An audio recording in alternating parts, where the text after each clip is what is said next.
There is a truth about well-being that most people intellectually understand, but very rarely practice.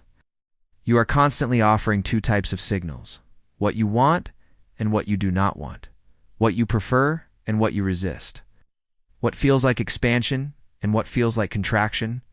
Even when you do not realize you are doing it, you are still broadcasting something. And although you have a basic expectation that things will work out for you, you often underestimate how much better things could flow if you understood the way your focus actually functions. You have far more influence over your internal state than you believe.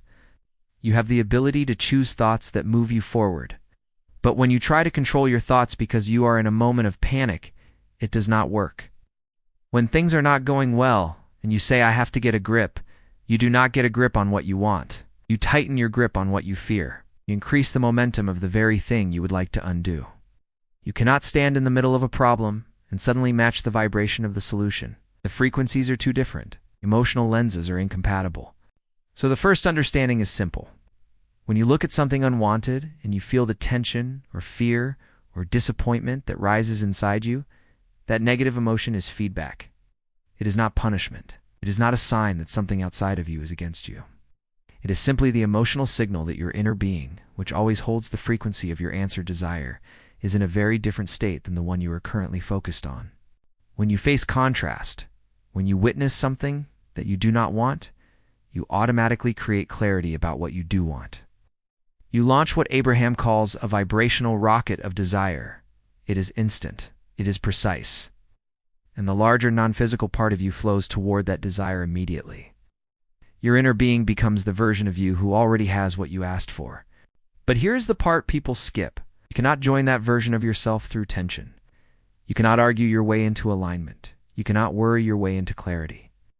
And you cannot focus on the absence of what you desire while expecting yourself to feel like the presence of it. Your inner being does not join you in your worry. Your inner being will not meet you in the frequency of fear. It will not stand with you in complaint or justification. Your inner being stays with the version of your desire that is already solved, already expanded, already becoming. That feeling of emotional discord is simply the distance between your attention and your inner being's attention. Negative emotion always means one thing. You are focusing in the opposite direction of what you have already created vibrationally. It's not opposite to God, not opposite to the universe, opposite to yourself, opposite to the expanded version of you. This is why letting go matters. But letting go is deeply misunderstood. Letting go does not mean letting go of your desire. It means letting go of the tension that forms when you stare at the problem side of it. It means releasing the momentum of the thoughts that contradict what you want. So here is the corrected analogy that actually serves you. Letting go does not mean abandoning your desire. It means abandoning the emotional grip on the problem. Think of your desire like the kind of content you want your For You page to be full of: calm, hopeful, satisfying. The problem is like the doom scroll content that makes you feel anxious or heavy. Every time you replay the problem in your mind, talk about it, analyze it, or look for proof that it is not working, you are engaging with it. In algorithmic terms, you are liking, clicking, commenting, and saving the very thing you do not want more of. The algorithm does not care that you did not enjoy it. It only cares that you interacted with it. And the more you interact, the more it shows up. Letting go is not unfollowing your desire. It's quietly muting, scrolling past, and giving less and less engagement to the problem so that your feed begins to match the emotional state of what you truly want. This is the modern explanation of Abraham's teaching. What you focus on includes you in its momentum.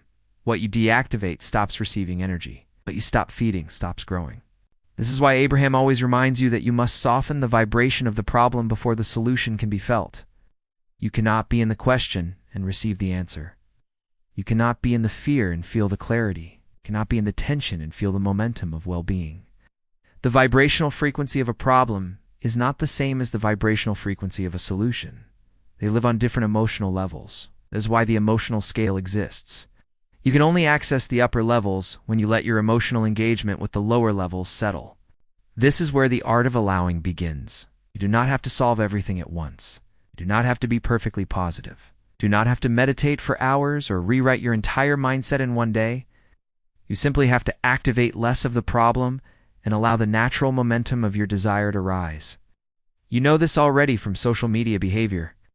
If you stop clicking on distressing content, your feed shifts. If you stop interacting with negativity, the algorithm rebalances. If you start watching more calming, inspiring content, your feed begins to mirror it. Your internal emotional environment works the same way. The moment you stop engaging with the thoughts that contradict your desires, your vibration begins to rise all by itself. Clarity returns. Relief appears. Insight flows. You did not force it.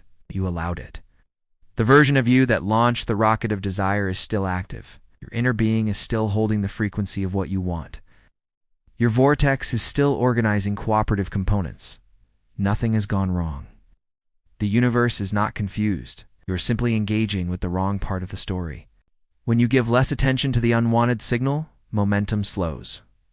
When momentum slows, resistance softens. When resistance softens, you move closer to the frequency of the solution without even trying.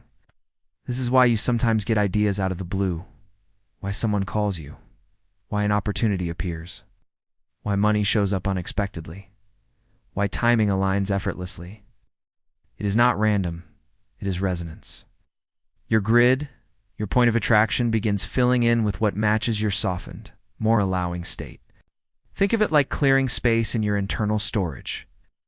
The moment you stop filling your mind with contradictory signals, new energy and clarity have room to flow. The universe never stops answering your desires. But you must be in a place where you can hear the answer. There is no amount of action that can compensate for a misaligned vibration. But the smallest shift in emotion can move more energy than hours of struggle. Relief is powerful. Acceptance is powerful. Neutrality is powerful. These states release the grip of resistance and allow the desire you already created to move toward you. This is why Abraham teaches that step 1 is asking, step 2 is the universe answering, and step 3 is allowing the answer to come. It is not your job to manage step 2. It is your job to prepare the emotional environment where step 3 becomes natural. When you stop arguing for your limitations, your self-perception strengthens. When you stop replaying what is missing, you activate what is possible. When you stop feeding the unwanted algorithm, your inner being becomes louder and easier to feel. Letting go is not a spiritual test. It is not a performance. It is not pretending to be positive. It is simply shifting the direction of your emotional engagement. Scroll past the unwanted thought.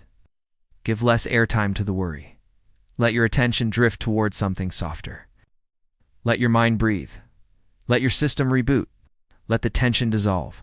Let your inner being lead. Let the solution rise, because it always does. It always does. You are not being kept from what you want. We are simply practicing the habit of looking at the opposite of it. When you practice the emotional habit of relief, calm, acceptance, or even mild interest, the universe can finally deliver the clarity and momentum that has been waiting for you the entire time. Once you understand this, your relationship with your desires changes forever. You stop assuming things are missing. Stop assuming delays or punishments. You stop assuming that struggling means you are failing. You understand that alignment is emotional, not logical. And you start creating from the clearest, most empowered place inside you. You are the algorithm. You are the broadcaster. You are the one tuning your own frequency. And the moment you stop giving attention to what contradicts your desire, your life begins to mirror the state that matches what you want most. This is the modern explanation of allowing. It is the bridge between spiritual teachings and everyday emotional reality. And it is the reason letting go is not losing focus. It is gaining alignment.